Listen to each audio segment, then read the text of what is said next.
this is Charlotte Bascom, and this is my ecology relationships PowerPoint.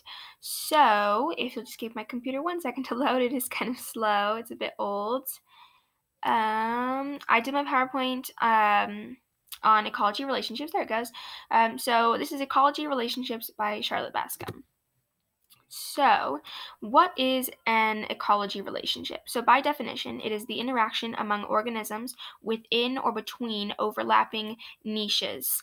Can be characterized into 5 different types of relationships: competition, predation, commensalism, mutualism, and parasitism.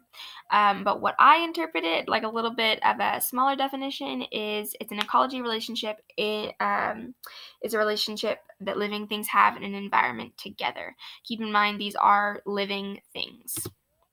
So the first one that we have, the first relationship, is predator and prey, which is pretty self-explanatory. Everybody knows what that is. For example, this brown bear is going to go hunt for fish in the river, and some unlucky fish is going to happen to swim just in the wrong direction at the wrong time, or jump out of the water just at the wrong time, and it's going to be eaten. So predator-prey, one animal is gaining something that the other is not. The other is losing or dying.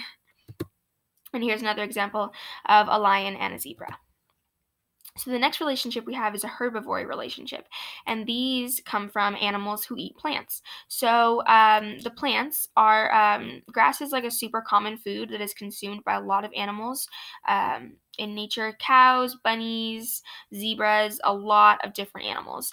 And cows consume grass, for example, hence my picture.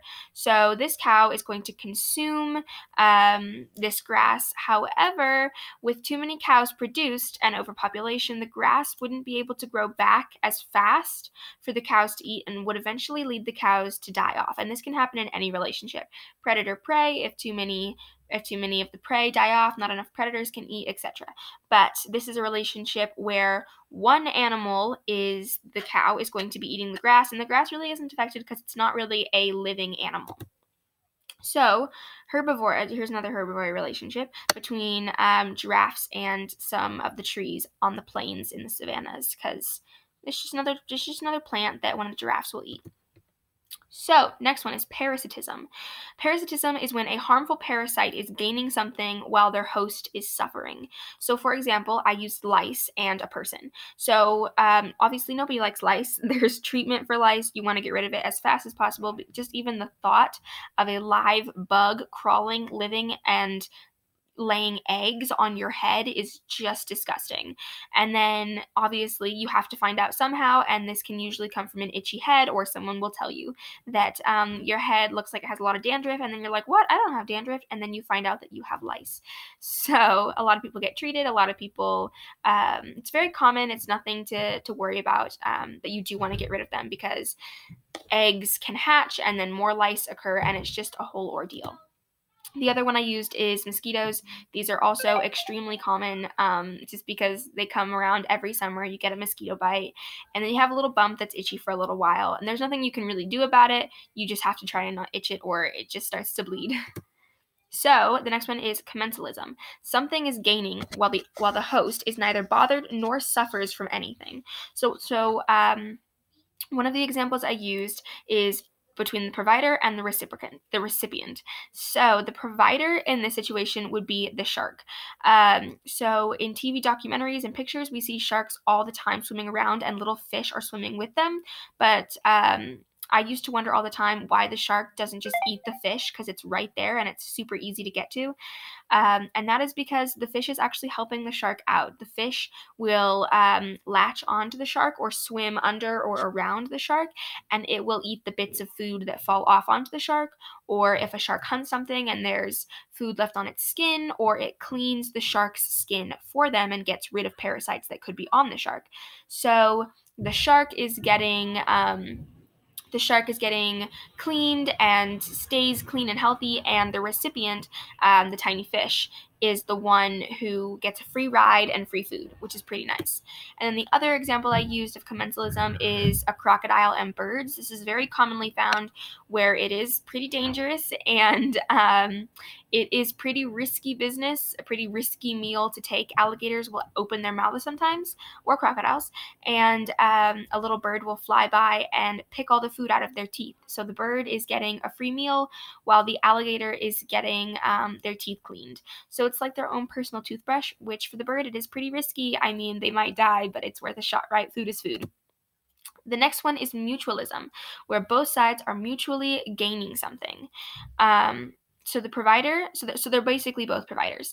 The ones I used in this example were a clownfish and a sea anemone. So the clownfish are one of the very few fish, if not the only fish, that is not affected by the harmful what's the word I'm looking for? By the harmfulness that the sea anemone can provide. So that's what the sea anemone uses as protection. It stings any fish that comes near it.